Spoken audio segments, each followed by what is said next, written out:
नमस्कार मंडळी, तुम्ही पाहताय सत्यवाणी न्यूज. आता शिंदेंचा डाव ठाकरे खेळत आहेत. 2019ला घडलं तेच 2026लाही घडू शकतं. फरांडे बाबांची भविष्यवाणी आणि आत्ताच्या राजकीय हालचाली. ठाकरे प्लस फडणवीस बरोबर मुंबई महापौर आणि 3 मोठ्या हालचाली शिंदेंना ठाकरेंना थोपवण्यासाठी. 2022ला भाजपनं प्लॅन केलं, ताकद दिली, शिंदेंचे आमदार हे आम्हीच केलं असं म्हणत मी आणि मीच्या आविर्भावात आली.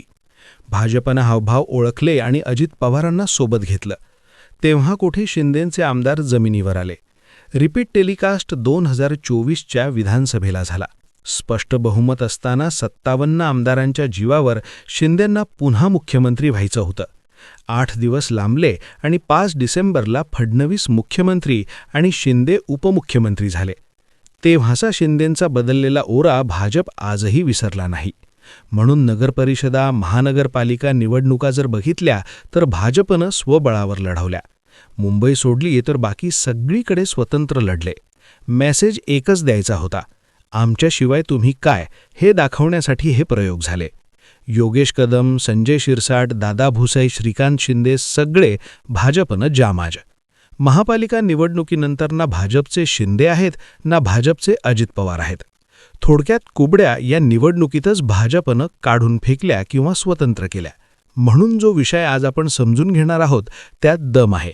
तो म्हणजे शिंदे प्लस फडणवीस असं न होता ठाकरे प्लस फडणवीस समीकरण मुंबईत जमतंय. मुद्द्याला हात घालूयात. निवडून आलेले शिंदे सेनेचे नवनियुक्त नगरसेवक मुंबईतल्या पंचतारांकित हॉटेलमध्ये मुक्कामाला गेलेत. सेम 2022ला घडलं. त्यांना तसे पक्षाचे आदेश असल्याची माहिती सूत्रांनी दिली. पण यावरून आता विविध तर्कवितर्क लावले जात आहेत. शिंदेंना मराठी आणि शिवसेनेचा महापौर मुंबईत हवाय. 2.5 वर्ष महापौरपद शिवसेनेला हवं असा कयास राजकीय जाणकार लावत आहेत. त्यामुळेच शिंदेंनी ही खेळी खेळली आहे. मुंबई महापालिका निवडणुकीत भारतीय जनता पक्षानं अव्वल क्रमांक पटकावला. भाजपकडे 89 नगरसेवकांची संख्याबळ. पक्षासाठी मुंबईत महापौर पद मिळवण्याचा रस्ता प्रशस्त झाला. मात्र जेमतेम 1/3 अर्थात 29 नगरसेवक असलेल्या एकनाथ शिंदे यांच्या शिवसेनेनं भाजपला जिरवण्याची खेळी केली आहे. महापौरपदासाठी शिंदे सेना अडून बसल्याची माहिती आहे. स्पष्ट बहुमताभावी भाजपचीही कोंडी झाली आहे. अशातच मुख्यमंत्री देवेंद्र फडणवीसांनी जुन्या दोस्ताशी बोलणी केल्याची चर्चा रंगली आहे. एकीकडे मुंबई महापौरपदाची शर्यत रंगलेली असताना कल्याण डोंबिवलीत उपमुख्यमंत्री एकनाथ शिंदे यांच्या फोडाफोडीच्या राजकारणाला शह देण्यासाठी ठाकरेंची शिवसेना आणि भाजप यांच्यात पडद्याआड चर्चा सुरू असल्याचं वृत्त आहे. मुंबई महापौर निवडीवेळी शिवसेना उद्धव बाळासाहेब ठाकरे पक्षाचे 65 नगरसेवक अनुपस्थित राहतील अशा योजना आखल्याची माहिती समोर येते. कल्याण डोंबिवली महापालिकेत शिंदे सेना ही ठाकरे गटाचे नगरसेवक फोडण्याचे प्रयत्न करत आहे. याला उत्तर म्हणून मुंबईत ठाकरे सेना या हालचाली करत असल्याची चर्चा आहे. मुंबईत भाजप आणि शिवसेना युतीला 118 जागा मिळाल्या आहेत. भाजपकडे 89 जागा आहेत. बहुमताचा आकडा 114वर असला तरी भाजपकडे स्पष्ट बहुमत नसल्यामुळे शिंदेंच्या 29 नगरसेवकांचा भाव वाढलाय. शिंदेंनी त्यांच्या पक्षाच्या नगरसेवकांना पंचतारांकित हॉटेलमध्ये ठेवलं आहे. एकनाथ शिंदे मुंबईच्या महापौरपद किंवा स्थायी बससारख्या महत्त्वाच्या समित्यांसाठी अडून बसल्याचं बोललं जात आहे. दुसरीकडे कल्याण डोंबिवलीतील नगरसेवकांच्या फोडाफोडीमुळे नाराज झालेल्या उद्धव ठाकरे यांनी भाजपला अप्रत्यक्ष मदत केल्याचं सांगितलं जात आहे. मुंबईत शिंदे यांनी ठाकरेंच्या 12 नगरसेवकांना फोडण्याची तयारी सुरू केल्याचं वृत्त आहे.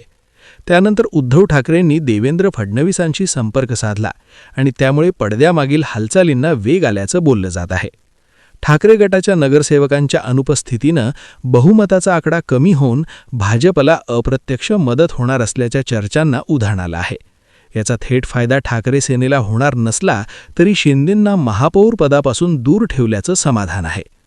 तसं जर बारीक विचार करायचा ठरला तर खटकी नगरपरिषदा निवडणुकांवेळीच पडलेली होती. रवींद्र चव्हाण ज्या वेगानं शिंदेंवर टीका करत होते तिकडून विचार केला तर नाईक यांनीही एकनाथ शिंदेंना मेटाकोटीला आणलं होतं. रवींद्र चव्हाण, वसंत नाईक या सगळ्यांनी मिळून एकंदरीत शिंदेंचा गेम जवळपास केलाच होता. पण त्याचवेळी शिंदे स्वतंत्र झाले, नगरपरिषदा स्वतंत्र लढले आणि जवळजवळ 50-57 नगरपरिषदा त्यांनी आपल्या ताब्यात घेतल्या. हे सगळं जरी घडलेलं असलं तरी एकनाथ शिंदे त्यावेळी भाजपवर कसाटून टीका करत होते. रवींद्र चव्हाणसुद्धा 2 तारखेपर्यंत आम्हाला युती टिकवायची आहे असं सांगून ओपनली चॅलेंज शिंदेंना देत होते. निलेश राणेंनी रवींद्र चव्हाणांभोवती घातलेला अहंकारानं रावणाची लंका जळाली होती हा शिंदेंनी फडणवीसांना दिलेला उपमा. या सगळ्या गोष्टी सांगत होत्या की शिंदे आणि फडणवीस यांचं फाटत चाललंय. पण तोपर्यंत फडणवीसांकडे बी प्लॅन किंवा दुसरा पर्याय अवेलेबल नव्हता आणि त्यामुळे महानगरपालिकेत जुळवून घेण्याच्या भूमिकेवर फडणवीस आले. एक ठरलं होतं, मराठीचा अख्खा टक्का जर ठाकरे वळवत असतील तर अमराठीचा टक्का फडणवीस वळवतील, असं काहीसं नियोजन होतं. त्यामध्ये शिंदेंना फक्त मुंबईपुरतं सोबत घेतलं. बारीक विचार केला तर शिंदेंनी मुंबईत आपले नगरसेवक निवडून येण्यासाठी कुठलाही प्रचारच केला नाही. तरीही 29 नगरसेवक निवडून आले. पण ठाकरे आणि शिंदे यांची बरोबरी होऊ शकत नाही, कारण जिकडे ठाकरेंचे 65 तिकडे 29 नगरसेवक आले. जिथे ठरणार होतं मुंबई, ज्याची त्याचीच ओरिजिनल शिवसेना. महापौर पद मिळालं नसलं तरी 62 ठाकरे गटाचे नगरसेवक फोडून शिंदे फक्त 27-29 नगरसेवक निवडून आणू शकले. याचा अर्थ ठाकरे वरचढ आहेत. आता जे 2022ला केलं, जे 2019ला केलं, जे 2024ला केलं, तोच प्रयोग शिंदे पुन्हा मुंबईसाठी करू पाहत आहेत. त्यामुळेच फडणवीसांनी बी ऑप्शन म्हणून उद्धव ठाकरेंना चूज केला आहे.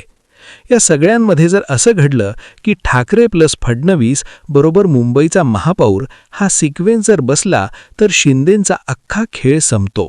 आजपासूनच शिंदे महायुतीतून बाहेर पडलेत असं समजून चला. आता या सगळ्या राजकीय टाईमलाईनकडे तुम्ही कसं पाहता मला कमेंट करून नक्की कळवा. हा व्हिडिओ आवडला असेल तर जास्तीत जास्त लोकांपर्यंत शेअर करा. ठाकरे अजून संपले नाहीत, ठाकरे संपतही नसतात आणि ठाकरेंना संपवणारे संपतील. या सगळ्या विषयांवर आधारित दुसरा व्हिडिओ येतोय.